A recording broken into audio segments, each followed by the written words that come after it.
मोदी जी राम की भूमिका को अदा नहीं कर सके और बांग्ला इनका खाली करा करके ये साबित कर चुके हैं बीजेपी के लोग कि वो दलित विरोधी हैं। क्या मोह भंग हो ही नहीं रहा है। मोदी ठीक है, समय आ गया है कि बीजेपी के खिलाफ उनको उतरना चाहिए, क्योंकि तमाम लोगों के दिल में जो आक्रोश भरा है वो सिर्फ नीतीश जी के खिलाफ नहीं बल्कि बीजेपी के खिलाफ है।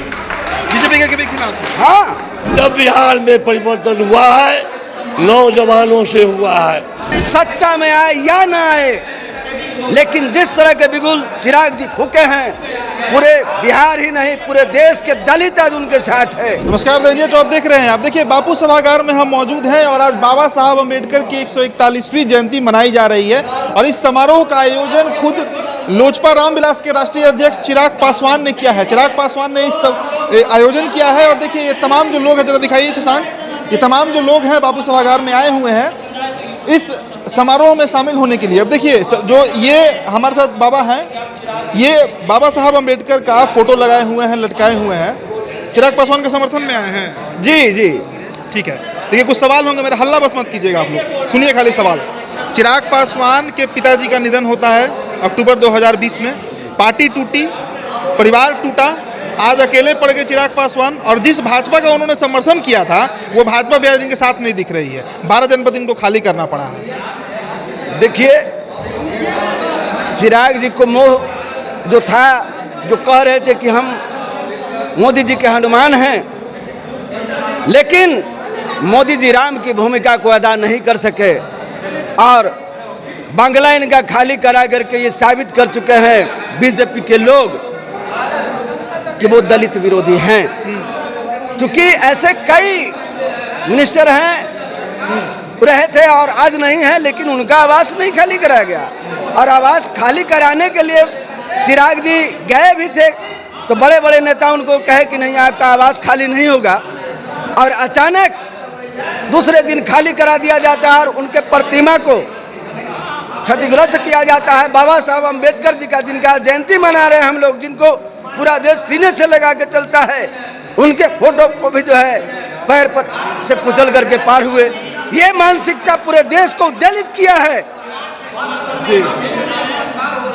सत्ता में आए या ना आए, लेकिन जिस तरह के बिगुल चिराग जी फूके हैं, पूरे बिहार ही नहीं पूरे देश के दलित आज उनके साथ है। बाबा एक सवाल है, 90 के दशक में जब दलितों का बोलबाला था, काशीराम थे, मायावती थी, बिहार में रामविलास पासवान थे, कितने कद्दावर लीडर्स थे। आज बिहार में चाहे उत्तर प्रदेश में दलितों का नेता अब ना के बराबर है। चिराग पासवान नेतृत्व दे पाएंगे दलितों को? बिल्कुल सही समय और परिस्थिति मिली है और बनी हुई है। उत्तर प्रदेश से मायावती जी जब बढ़ रहे थे तब लग रहा था कि देश के नेतृत्व दलितों का जो है मायावती जी के हाथ में होगा। अब तो सफाया हो गया। अब तो सफाया हो गया। चंद्रशेखर जी भी करीब करीब वैक हो गए। ऐसी परिस्थिति में चिराग जी मसाल लेके चल रहे हैं और पूरा देश देख रहा है। अब पूरे देश के दलितों को लग रहा है कि चिराग जी ही दलितों का नेतृत्व पूरे देश में कर लेकिन इनके ना एक विधायक हैं, ना विधान पार्षद हैं, कोई नेतृत्व तो इनका तो एक भी नहीं ना है सदन में। बिहार के सदन में, विधानमंडल में इनका एक भी व्यक्ति नहीं है लोजपा का। देखिए विधानसभा में नियम और कानून बनते हैं, ये मैं भी जानता हूँ, लेकिन ये लोकतंत्र है और लोकतंत्र में जिसके साथ जनता है वही नेता होते हैं। ठीक है, जनता है, लेकिन सीट नहीं ना आया इनको विधानसभा में, ना विधान परिषद में। अभी लड़े थे वैशाली से पशुपति कुमार पारस के प्रत्याशी खड़े थे भूषण राय, वो जीत गए वहां पर सुबोध राय को हराकर। आप उसका नहीं, आप उसकी बात कर रहे हैं एमएलसी का। एमएलसी का चुनाव क्या है? चुनाव आयोग लाख कहते रहे कि हम स्वच्छ और निष्पक्ष चुनाव कराते हैं, लेकिन एमएलसी के जैसे ही इलेक्शन आता है तमाम जनप्रतिनिधियों के पैसे के बल पर खरीदा जाता है और पैसे वाले को ही ये लड़ा जाता है। जो पैसे से भारी होते हैं, मजबूत होते हैं, वही एमएलसी के चुनाव जीतते हैं। कोई पार्टी हम चुनौती देते हैं, कोई भी ऐसी पार्टी बता दीजिए एमएलसी के चुनाव में जो गरीब आदमी को उतारा हो। अरे भाई तो नरेंद्र, सुनिए मेरी बात, मोदी जी का गठबंधन था इनसे, नरेंद्र मोदी का गठबंधन था ना। नरेंद्र मोदी जो है वो पशुपति कुमार पारस को अपना गठबंधन मान लिए हैं। वो चाचा जो इनके साथ धोखा दिए, भाई के मृत्यु के बाद भतीजे को छोड़ दिए और उन्हीं के साथ भाजपा दे रही है, उनको मंत्री बना दिए। अब एमएलसी चुनाव में उनको गठबंधन का साथी बनाए। हो सकता है कि अगला लोकसभा में फिर उनको टिकट दे दे। देखिए, बीजेपी यह नहीं चाहती है कि चिराग जी जिस तरह से पॉपुलर हो रहे हैं, इनकी पॉपुलरिटी से उनको खतरा लग रहा है।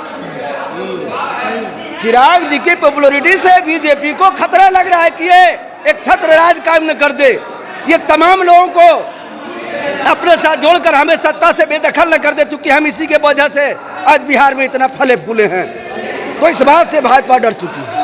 भाजपा डर चुकी है, लेकिन चिराग पासवान खुलकर भाजपा का खिलाफत क्यों नहीं करते हैं? बस वो नीतीश कुमार करते रहते हैं। चाहिए, अब समय आ गया है कि बीजेपी के खिलाफ भी उनको उतरना चाहिए, क्योंकि तमाम लोगों के दिल में जो आक्रोश भरा है वो सिर्फ नीतीश जी के खिलाफ नहीं बल्कि बीजेपी के खिलाफ है।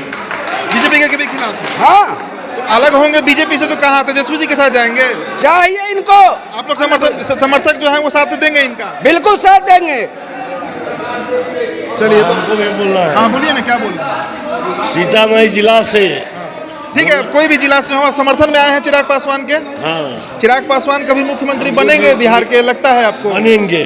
कैसे बनेंगे? अभी तो ना इनके पास कोई विधायक है, ना विधान पार्षद है, सिंगल सांसद बचे हैं ये पार्टी। जब बिहार में परिवर्तन हुआ है, नौजवानों से हुआ है। नौजवान बिहार का इनके साथ है। नौजवान तेजस्वी भी है। तेजस्वी के साथ लोग नहीं है जितना चिराग के साथ है। पूरे बिहार का नौजवान तेजस्वी यादव के जोड़े नहीं है। 24 के लोकसभा में भाजपा के साथ लड़ेंगे चिराग के अकेले लड़ेंगे? क्या लग रहा है? लड़ना चाहिए बीजेपी के साथ? हाँ, बीजेपी तो पारस जी को अपना लिया है, इनको देगा टिकट? अब दे न दे वो जाने, लेकिन इनको भाजपा से मोह है। हाँ, भाजपा को छोड़ेंगे नहीं। भाजपा को छोड़ेंगे नहीं, लेकिन भाजपा इनको छोड़ दिया है, भाजपा इनके साथ नहीं है। ये क्या पकड़ेंगे? बीजेपी ही इनके साथ नहीं है, जो दिख रहा है अभी तक। नीतीश सरकार हर मोर्चे पर विफल है। तो भैया अभी और ठीक है, बेलगाम है। सभी बात सही है बाबा। हम बोल रहे हैं कि नीतीश कुमार ठीक है, उनकी सरकार जैसी भी है, लेकिन भाजपा के साथ जितना ये रहे लॉयल, जितना ये मतलब विश्वास का पात्र बन के रहे नरेंद्र मोदी का, भाजपा इनको रिटर्न में क्या दे रहा है, वापसी में क्या दे रहा है? कुछ नहीं देगा। चलिए, लेकिन मोह भंग हो ही नहीं रहा है मोदी जी से। ठीक है, नरेंद्र मोदी का देखिए, बीजेपी चिराग पासवान का साथ देती है या नहीं देती है, लेकिन यहाँ तो कार्यकर्ता है वो जोश में है और कहना है कि बीजेपी से अब अलग होना चाहिए चिराग पासवान को, और अलग होकर अकेले उनको चुनाव लड़ना चाहिए। अब बने रहिए हमारे साथ, बहुत बहुत शुक्रिया।